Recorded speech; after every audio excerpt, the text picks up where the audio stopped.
தாய் தமிழ் உறவுகளுக்கு வணக்கம். இன்னும் சற்று நேரத்தில் தனது அமைச்சர் பதவியை ராஜினாமா செய்கின்றார். இன்னும் சற்று நேரத்தில் தனது அமைச்சர் பதவியை ராஜினாமா செய்கின்றார் என்ற தலைப்பில் இந்த காணொளியை நாம் காண்கிறோம். தமிழ்நாட்டிலிருந்து மத்திய அமைச்சராக பதவியேற்றவர் எல். முருகன். இவர் பாரதிய ஜனதா கட்சியின் முன்னாள் தலைவர், அருந்ததியர் சமூகத்தை சார்ந்தவர்.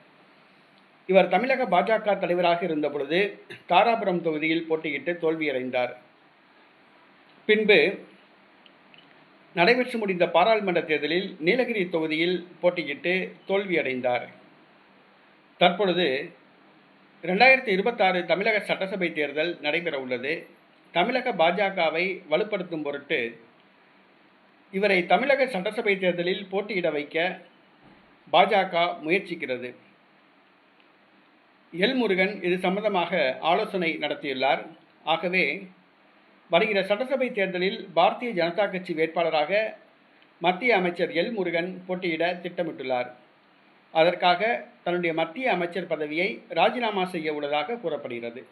தன்னுடைய மத்திய அமைச்சர் பதவியை ராஜினாமா செய்துவிட்டு தமிழக சட்டசபை தேர்தலில் குதிக்கின்றார். தாராபுரம் தொகுதியில் அவர் போட்டியிடலாம் என்று கூறப்படுகிறது. இல்லாவிட்டால் அதியமான் அவர்களை எதிர்த்து திமுக கூட்டணி அதியமான் அவர்களை எதிர்த்து போட்டியிடலாம் என்று கூறப்படுகிறது. அருந்ததியர் மக்கள் செல்வாக்குள்ள தொகுதியில் எல். முருகன் நிறுத்தப்படலாம் என்று கூறப்படுகிறது. இதற்காக தன்னுடைய மத்திய அமைச்சர் பதவியை ராஜினாமா செய்கிறார். வருகிற சட்டசபை தேர்தலில் போட்டியிடுகிறார் மத்திய அமைச்சர் எல். முருகன்.